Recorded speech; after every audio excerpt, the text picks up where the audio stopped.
امام کے پیچھے سورہ فاتحہ پڑھنی چاہیے کہ نہیں؟ صحیح مسلم کی حدیث میں ہے کہ پوری نماز کی ہر رکعت میں قرات کریں. یہ جو حدیث ہے نا ابو ہریرہ رضی اللہ تعالیٰ عنہ کی، اس میں الفاظ ہے اقرا بہا فی نفسک. وہ حدیث قدسی جو بیان کی تھی حضرت ابو ہریرہ نے رضی اللہ تعالیٰ عنہ. تو جب ان سے سوال پوچھا گیا کہ جب ہم امام کے پیچھے ہوتے ہیں تو کیا کریں، تو حضرت ابو ہریرہ رضی اللہ تعالیٰ نے کیا فرمایا؟ اقرا بہا فی نفسک، اپنے جی میں آہستہ آہستہ پڑھو. اب حضرت ابو ہریرہ سے آپ نے پوچھنا ہے کہ جی میں پڑھنا کیا ہے، اور تو نہیں کوئی اس کی تشریح کرے گا.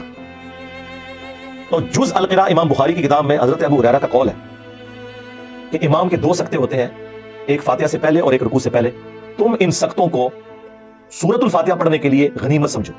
تو حضرت ابو ہریرہ صرف یہ نہیں بتا رہے کہ امام کے پیچھے فاتحہ پڑھنی ہے جی کے اندر، اس کا موقع اور محل بھی بتا رہے ہیں. حضرت ابو ہریرہ نے کہیں یہ نہیں کہا کہ امام بلند آواز سے پڑھ رہا ہے تو آپ بھی بلند آواز میں یا آہستہ آواز میں اس کے ساتھ ساتھ پڑھیں. نہ، انہوں نے کہا سکتوں میں پڑھو. نمبر 1. نمبر 2، اقرا بہا فی نفسک کا معنی یہ بھی ہو سکتا ہے اپنے جی میں پڑھنا. اس سے یہ الفاظ نہیں ثابت ہوتے کہ سرن پڑھو، آہستہ آہستہ. نفسک یعنی اپنے جی کے اندر اندر، یعنی اس کے ساتھ ساتھ تم اپنے تصور میں پڑھتے جاؤ. تو وہ تو ہم پڑھ رہے ہوتے ہیں، جب ہم فاتحہ غور سے سن رہے ہوتے ہیں ہم ساتھ ہی پڑھ رہے ہوتے ہیں، اینڈ پہ آمین کہہ دیتے ہیں. اور تیسرا جو سب سے بڑا چھکا ہے، یہ مسلم شریف کی آپ نے جو حدیث لکھی، اس سے چند احادیث آگے 905 نمبر حدیث ہے مسلم شریف میں جس نے پورا عقیدہ کلیئر کر دیا. اور وہ حدیث ایسی حیران کن حدیث ہے کہ اس میں امام مسلم نے اپنے کمنٹس بھی ڈالے. اور امام مسلم نے کہا کہ میں نے کہیں یہ دعویٰ نہیں کیا کہ جتنی دنیا کی صحیح حدیثیں ہیں وہ میں مسلم شریف میں لے کے آ رہا ہوں. البتہ میرا یہ دعویٰ ہے کہ میں مسلم شریف میں وہ تمام صحیح احادیث لے کے آ رہا ہوں جن پہ امت کا اتفاق ہے. اور پھر امام مسلم نے کہا کہ میرے نزدیک ابو ہریرہ کی حدیث درست ہے اور ابو موسیٰ اشعری کی بھی 905 نمبر حدیث کے انڈر، کہ امام اس لیے بنایا جاتا ہے کہ تم اس کی پیروی کرو. جب امام کہے اللہ اکبر تم کہو اللہ اکبر، اور جب امام قرات کرے تم خاموش ہو جاؤ، اور جب امام کہے وَلَضَّالِّينَ تم آمین کہو. تو اس میں تو کلیئر ہو گیا کہ کس قرات میں خاموش رہنا ہے. اور امام مسلم کہہ رہے ہیں حدیث ابو ہریرہ بھی روایت کر رہے ہیں. ابو ہریرہ تو کہہ رہے ہیں جب پڑھا جائے سورۃ الفاتحہ کو تو خاموش رہو، اور جب وَلَضَّالِّينَ تو آمین. وہ کہتے ہیں نہیں اس میں قرات کا ذکر ہے، فاتحہ کا نہیں ہے. سرکار قرات کا ذکر ہے تو فاتحہ کا ہی ذکر ہے، کیونکہ اس میں الفاظ ہے جب امام قرات کرے تو خاموش ہو جاؤ، اور جب وَلَضَّالِّينَ کہے تو آمین کو. سمجھ آئی؟ تو یہ فاتحہ. اور نہ سمجھ آئے تو بخاری مسلم میں ایک اور حدیث ہے، عبداللہ ابن عمر کہتے ہیں کہ نبی صلی اللہ علیہ وآلہ وسلم، حضرت ابوبکر اور حضرت عمر اپنی قرات کا آغاز الحمدللہ رب العالمین سے کرتے تھے. قرات سورہ فاتحہ بھی ہے اور اس کے بعد والی بھی ہے. پیچھے کیا رہ گیا؟ تو حضرت ابو ہریرہ رضی اللہ تعالیٰ عنہ کا بھی یہی عقیدہ ہے جو ہم بیان کر رہے ہیں. سکتوں میں جتنی بار نماز پڑھاتا ہوں الحمدللہ سکتے کرتا ہوں، فاتحہ پڑھنے کا ٹائم دیتا ہوں، لیکن یہ نہیں ہو سکتا کہ آپ قرآن کی مخالفت شروع کر دیں. وَإِذَا قُرِئَ الْقُرْآنُ فَاسْتَمِعُوا لَهُ وَأَنصِتُوا لَعَلَّكُمْ تُرْحَمُونَ. جب قرآن پڑھا جائے خاموش ہو جاؤ اور توجہ سے سنو تاکہ تم پر رحم کیا جائے. اب وہ اس چکر میں پڑ جاتے ہیں. اہل حدیث میں حیرانگی ہوتی ہے، اہل حدیث کہتے ہیں یہ تو مکی آیت ہے، یہ مدنی کا وہی والی بات جو بریلوی کہتے ہیں اہل بتوں کے بارے چاہے تسی اے بزرگوں تے کیوں لاتی. اللہ کے بندو اللہ سے ڈر جاؤ. امام نسائی نے چیپٹر کی ہیڈنگ میں یہ آیت لیا اور اس کا فارم بیان کیا ہے کہ یہ جنرل آیت ہے جب بھی قرآن پڑھا جائے گا. اور اس سے بڑھ کر جز القراء میں امام بخاری نے جو اپنے کمنٹس کیے ہیں 36 نمبر حدیث کے کانٹیکسٹ میں، اس میں ضعیف کا حکم لکھا ہوا ہے. وہ ضعیف ان اقوال کو کہہ رہے ہیں، لیکن جو خود لکھ رہے ہیں وہ تو ضعیف نہیں ہے نا. یعنی میں کسی کی بات کوٹ کروں تو اس میں تو حکم لے سکتا ہے، لیکن جو میں خود بیان کر رہا ہوں وہ تو میں اسے صحیح سمجھ رہا ہوں نا. تو امام بخاری خود لکھ رہے ہیں جز القراء میں. امام بخاری فرماتے ہیں کہ اللہ نے قرآن میں واضح فرمایا وَإِذَا قُرِئَ الْقُرْآنُ فَاسْتَمِعُوا لَهُ، جب قرآن پڑھا جائے تو خاموش ہو جاؤ اور اسے سنا کرو تاکہ تم پر رحم کیا جائے. اور حدیث کہہ رہی ہے بخاری مسلم کی لا صلاۃ لمن لم یقرأ بفاتحۃ الکتاب، کہ جو سورہ فاتحہ نہیں پڑھتا اس کی نماز درست نہیں. تو امام بخاری اس پہ خود کمنٹس کر رہے ہیں کہ ہم نے آیت پہ بھی عمل کرنا ہے اور حدیث پہ بھی کرنا ہے. امام بخاری کو تو نہیں پتا تھا کہ یہ آیت جو ہے وہ مکی ہے اور نماز مدینے میں آئی ہے. حالانکہ اللہ کے بندوں نماز تو مکے میں بھی تھی، 5 نمازوں کا شیڈول مدینے میں ہے. نماز تو نبی اسلام پہلے دن سے پڑھ رہے ہیں اور صحابہ اکرام پڑھ رہے ہیں. بخاری مسلم دونوں میں حدیث نہیں ہے. ابن مسعود کہتے ہیں میں نے 70 سے زیادہ صورتیں حضور کے پیچھے قیام اللیل میں سن کے زبانی یاد کی ہیں. اگر میں جانتا کہ مجھ سے زیادہ قرآن کسی کو آتا ہے تو میں اپنے اونٹ چلاتا، ان کے جگر جلا دیتا، اس شخص تک پہنچتا جو مجھ سے زیادہ قرآن جانتا ہے. تو نبی اسلام تہجد میں قیام اللیل میں قرات کرتے تھے، صحابہ کرام سے یاد کرتے تھے. اور 2/3 قرآن تو ہے ہی مکی ہے، 1/3 مدنی قرآن ہے. صحابہ کرام نے مکے میں قرآن کیسے یاد کیا تھا؟ نبی اسلام کے پیچھے وہ پڑھتے تھے. سورۃ المزمل میں آیا نبی اسلام رات میں بعض اوقات 2/3 رات، بعض اوقات آدھی رات، بعض اوقات 1/3 رات قیام کرتے تھے. صحابہ کرام پیچھے سن سن کے اسے یاد کرتے تھے. تو بالکل کلیئر ہے. وہ کہتے ہیں نہیں جی وہ ابو داؤد میں اور جامع ترمذی میں حدیث ہے کہ فجر کی نماز میں پڑھ رہے تھے تو نبی اسلام نے فرمایا کہ فاتحہ کے علاوہ کچھ نہ پڑھا کرو، مجھے لگا میری قرات سے کچھ چھین ہے. اس سے آپ نے یہ رزلٹ کیسے نکال لیا کہ نبی اسلام نے کہا ہے کہ فاتحہ میں مجھ سے چھین لیا کرو؟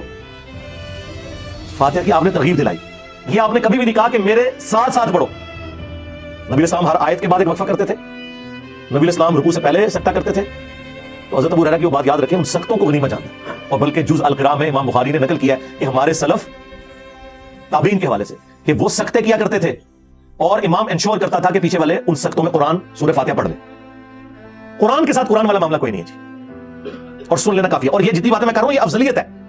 اگر کوئی امام سکتے نہ کرے, امام کی قرات سورہ فاتحہ کی جہری نمازوں میں مقتدی کے لیے کافی ہے. That's all. سرن نمازوں میں یقیناً آپ نے پڑھنا ہے. اور کتنی حیران کن بات ہے کہ ٹوٹل 17 رکھتے ہیں فرض, ان میں سے 6 صرف جہرن ہے, 11 سرن ہے.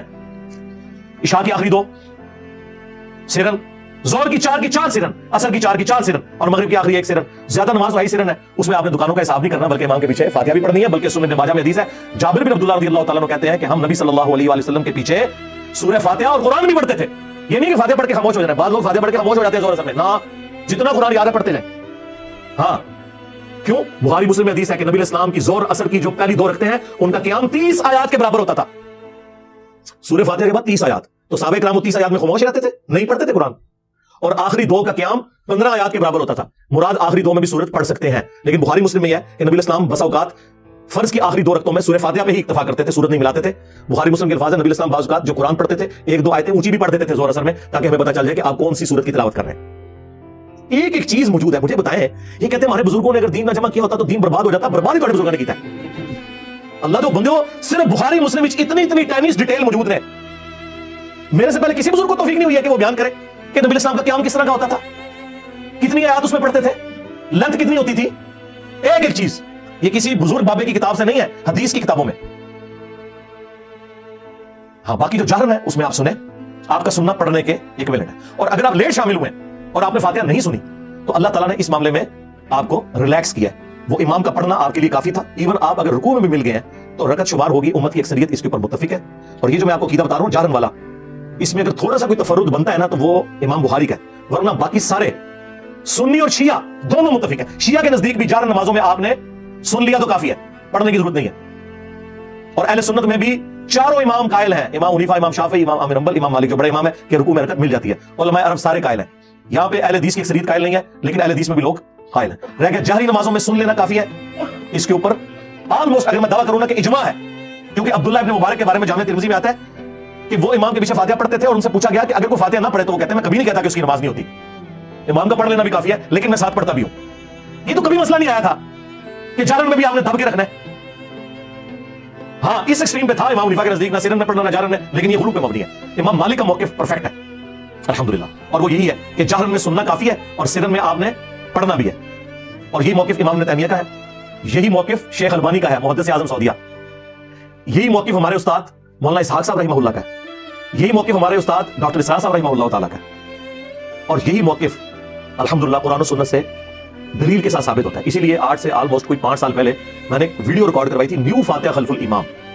اس میں نے اپنے پرانے اس معاملے میں رجوع کیا تھا, جس میں کہتا تھا کہ جہرن میں بھی آپ ساتھ ساتھ پڑھیں اور سکتے نہ دینے کا وبال امام پر ہوگا. لیکن آپ کو حیرانگی ہوگی, اس وقت بھی میں یہ کہتا تھا, آج سے 11 سال پہلے بھی, مسئلہ 84 فاتحہ خلف الامام کا نکال لیں, اس میں بھی میں نے کہا تھا کہ جو لوگ نہیں پڑھتے فاتحہ, میں یہ نہیں کہتا ان کی نماز نہیں ہوتی ہے, ان کا موقف بھی جو جہرن میں خاموشی سے سنتے ہیں وہ مضبوط ہے, لیکن میں اسے بہتر سمجھتا ہوں. تو اللہ کا شکر ہے میں نے اس وقت بھی کبھی کیٹاگوریکل ڈینائی نہیں کیا تھا, لیکن آج اللہ وجہ بصیرت یہ موقف میں صحیح سمجھتا ہوں کہ جہرن میں سن لینا کافی ہے. سرن میں آپ, جس میں یعنی آہستہ آواز میں امام پڑھتا ہے, آپ ساتھ ساتھ پیچھے پڑھیں گے, ظاہر آپ کو تو امام کی آواز نہیں آ رہی.